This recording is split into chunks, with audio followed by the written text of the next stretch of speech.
अद्भुत कहानियों में आप सभी का स्वागत है। आप सभी से एक छोटी सी विनती है कि आप सब मेरे इस चैनल को सब्सक्राइब कीजिए और बेल आइकॉन पे प्रेस कीजिए ताकि मेरे हर एक वीडियो की नोटिफिकेशन आपको मिले। और अगर आपको मेरी ये कहानी पसंद आए तो एक लाइक ज़रूर कीजिए। धन्यवाद। आज की कहानी शक की छाया। श्वेता और विक्रम की शादी को 10 साल बीत चुके थे।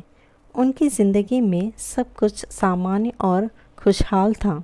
विक्रम एक बड़ी मल्टीनेशनल कंपनी में मैनेजर के पद पर कार्यरत था, जबकि श्वेता ने अपनी पूरी ज़िंदगी घर की देखभाल और अपने बेटे आर्यन की परवरिश में समर्पित कर दी थी। आर्यन अब 7 साल का था। शादी के पहले कुछ सालों में दोनों के बीच बहुत प्यार था। विक्रम अपनी व्यस्त दिनचर्या के बावजूद श्वेता के लिए समय निकालता था और वे हर वीकेंड पर बाहर जाते थे। श्वेता का जीवन सरल और संतुलित था। उसे अपने जीवन से कोई शिकायत नहीं थी, लेकिन समय के साथ विक्रम का काम बढ़ने लगा। उसे रात में देर तक ऑफिस में रुकना पड़ता था और धीरे धीरे श्वेता ने देखा कि विक्रम के पास अब परिवार के लिए उतना समय नहीं था जितना पहले हुआ करता था। एक दिन श्वेता ने देखा कि विक्रम के फ़ोन पर लगातार एक अनजान नंबर से संदेश आ रहे थे। वहाँ उस नंबर से परेशान दिख रहा था, लेकिन श्वेता से कुछ भी नहीं कहा। श्वेता ने कई बार उससे पूछा, विक्रम, यह फ़ोन किसका है? तुम इतने परेशान क्यों हो? लेकिन हर बार विक्रम ने कोई बहाना बनाकर बात को टाल देता था। श्वेता का मन शक से भरने लगा। उसने सोचा, क्या विक्रम ने किसी और से संबंध रखा? क्या वह मुझे धोखा दे रहा है? उसका दिल तेज़ी से धड़कने लगा और उसका मन हर समय विक्रम और उसके फ़ोन पर ही लगा रहता था। विक्रम अक्सर थका हुआ और चुप चुप रहने लगा।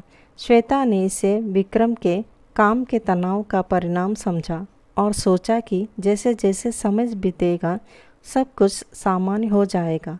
लेकिन ये बदलाव कुछ महीने से लगातार जारी था और श्वेता के मन में एक अनजाना सा शक घर करने लगा। वह विक्रम के व्यवहार में हुए इस बदलाव का कारण समझ नहीं पा रही थी।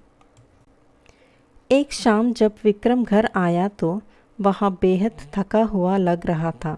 श्वेता ने उसके चेहरे पर चिंता की लकीरें देखी और उसने विक्रम से पूछा, विक्रम, तुम इतनी परेशान क्यों हो? क्यों, ऑफिस में कुछ हुआ क्या? विक्रम ने बस इतना कहा, नहीं, कुछ खास नहीं है, बस थोड़ा काम का प्रेशर है, तुम परेशान मत हो। लेकिन श्वेता ने महसूस किया कि विक्रम कुछ छिपा रहा था। वह दिन प्रतिदिन और भी चुपचाप और गंभीर होता जा रहा था। वो अक्सर फ़ोन पर किसी से बात करता और जब श्वेता पूछती कौन है तो वह जवाब देने से इनकार कर देता था। श्वेता का मन शक से भरने लगा। एक दिन श्वेता ने विक्रम के मोबाइल पर एक अनजान नंबर से आए हुए संदेश देखा, जिनमें प्यार भरी बातें लिखी थी। श्वेता का दिल तेज़ी से धड़कने लगा। उसने विक्रम से सीधे सवाल करने का सोचा, लेकिन फिर उसने खुद को रोक लिया। उसने सोचा कि शायद वो गलत समझ रही थे। अगर सीधे सवाल पूछने से विक्रम को बुरा लग सकता था। परंतु अब श्वेता के मन में शक की चिंगारी जल चुकी थी। वो विक्रम के हर कदम पर नज़र रखने लगी। वो देखती कि वह कब कब घर से बाहर जाता है और किस से मिलता है और किस से बात करता है। उसने विक्रम के मोबाइल का पासवर्ड जानने की कोशिश की, लेकिन असफल रही। विक्रम ने हाल ही में उसका पासवर्ड बदल दिया था और इससे श्वेता का शक और भी गहरा हो गया है। श्वेता ने बिना कुछ कहे विक्रम के पीछे जासूसी करने का फैसला किया। उसने विक्रम के फ़ोन की कॉल डिटेल्स देखने की कोशिश की, लेकिन वहाँ भी उसे कुछ संदिग्ध नहीं मिला। श्वेता का मन अब हर समय विक्रम के व्यवहार पर ही केंद्रित हो गया था। वो अपने काम में भी मन नहीं लगा पा रही थी और उसकी चिंता दिन प्रतिदिन बढ़ती जा रही थी। एक दिन जब विक्रम ऑफिस से लौट आ रहा था तो श्वेता ने उसकी गाड़ी के पीछे जाने का फैसला किया। उसने एक ऑटो रिक्शा लिया और विक्रम की गाड़ी का पीछा किया। विक्रम ने अपनी गाड़ी एक कैफ़े के बाहर रोकी और अंदर चला गया। श्वेता ने भी दूर से देखा कि वो अंदर किसी से मिल रहा था। कैफ़े के अंदर विक्रम एक महिला से मिल रहा था। दोनों एक टेबल पर बैठकर बातचीत कर रहे थे। श्वेता ने देखा कि वह महिला विक्रम के साथ बहुत ही आत्मीयता से पेश आ रही थी। श्वेता का शक और भी गहरा हो गया। उसने तुरंत उस महिला की तस्वीर अपने मोबाइल से ली और वहां से वापस घर चली गई। घर पहुंचकर श्वेता ने इंटरनेट पर उस महिला के बारे में जानकारी खोजने की कोशिश की। उसने विक्रम की कंपनी की वेबसाइट पर जाकर सभी कर्मचारियों की प्रोफाइल्स देखी, लेकिन उसे वहां उस महिला की कोई जानकारी नहीं मिली। श्वेता का मन अब और भी बेचैन हो गया। वो विक्रम से सीधा बात करना चाहती थी, लेकिन उसे डर था कि अगर उसने कुछ गलत समझ लिया तो विक्रम को बहुत ही बुरा लगेगा और उसके रिश्ते के दरार आ सकते हैं। श्वेता ने अब विक्रम के व्यवहार पर और भी ध्यान देना शुरू कर दिया। वह देखती कि विक्रम कब घर से निकलता है, कब वापस आता है और किन लोगों से मिलता है। उसने यह भी नोटिस किया कि विक्रम अब अपने काम के सिलसिले में कई बार दूसरे शहर भी जाने लगा था। पहले ऐसा कभी नहीं होता था, लेकिन अब वह अक्सर बाहर जाने लगा था। एक दिन श्वेता ने विक्रम के लैपटॉप में एक फ़ोल्डर देखा जिसका नाम था क्लाइंट मीटिंग्स, और उसने फ़ोल्डर को खोला तो उसमें कई सारे मीटिंग्स की रिपोर्ट्स और तस्वीरें थी, लेकिन उसमें से एक तस्वीर ने श्वेता का ध्यान खींचा। वहाँ महिला थी जिससे श्वेता ने कैफ़े में विक्रम के साथ देखा था। श्वेता का दिल तेज़ी से धड़कने लगा। उसने फ़ोल्डर को और भी गहराई से खंगालने का फैसला किया। उस फ़ोल्डर में और भी कई तस्वीरें थी जिसमें विक्रम और वो महिला विभिन्न मीटिंग्स और इवेंट्स में साथ दिखने लगे थे। श्वेता का शक अब यकीन में बदलने लगा। उसने सोचा कि शायद विक्रम का उस महिला के साथ कोई संबंध है और वह उसे धोखा दे रहा था।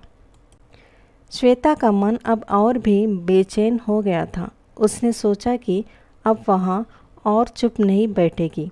उसे विक्रम के साथ सीधे सवाल करना होगा, लेकिन वह अभी भी डर रही थी कि कहीं उसके सवाल से विक्रम नाराज़ ना हो जाए।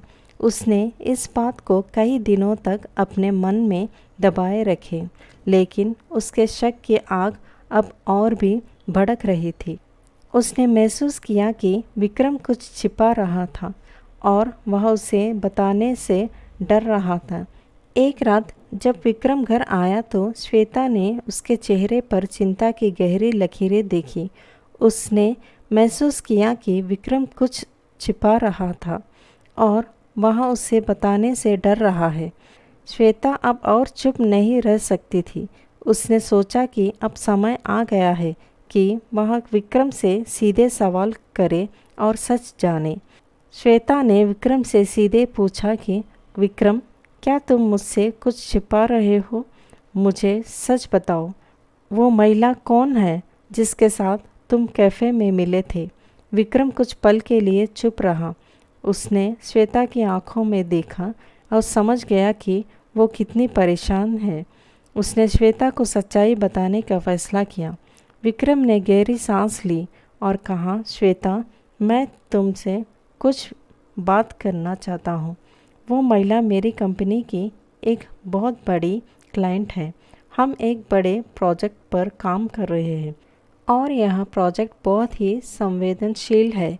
कंपनी ने मुझसे कहा था कि इस प्रोजेक्ट की जानकारी किसी के साथ भी शेयर ना करे, इसलिए मैंने तुम्हें इसके बारे में कुछ नहीं बताया।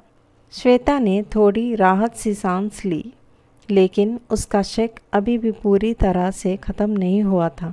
उसने पूछा कि लेकिन विक्रम, तुमने मुझे क्यों नहीं बताया? हम एक दूसरे के साथ सब कुछ सजा करते थे। विक्रम ने श्वेता की ओर हाथ बढ़ाया और कहा, श्वेता, मुझे माफ़ कर दो। मैंने तुम्हें इस चिंता से बचाने के लिए ये बात छिपाई थी, लेकिन मुझे नहीं पता कि इसमें तुम्हारे मन में शक पैदा हो जाएगा। श्वेता की आंखों में आंसू आ गए। उसने विक्रम को गले लगाया और कहा, विक्रम, मुझे भी माफ़ कर दो। मैंने तुम पर शक किया, जबकि मुझे तुम पर पूरा विश्वास होना चाहिए था। लेकिन यह शक मेरे मन में इतनी गहराई से घर कर गया था कि मैं कुछ भी सोचने नहीं लगी। विक्रम ने श्वेता को समझाया, श्वेता, मैं तुम्हें कभी धोखा नहीं दे सकता। तुम्हारे और आर्यन के बिना मेरी ज़िंदगी अधूरी है। मैं जानता हूँ कि मैंने गलती की, लेकिन यह गलती अनजाने में हुई। श्वेता ने विक्रम की बातों पर यकीन किया और उसे माफ़ कर दिया। उसने सोचा कि अब उन्हें मिलकर इस स्थिति का सामना करना चाहिए और एक दूसरे का विश्वास बनाए। यही इस कहानी का अंत है।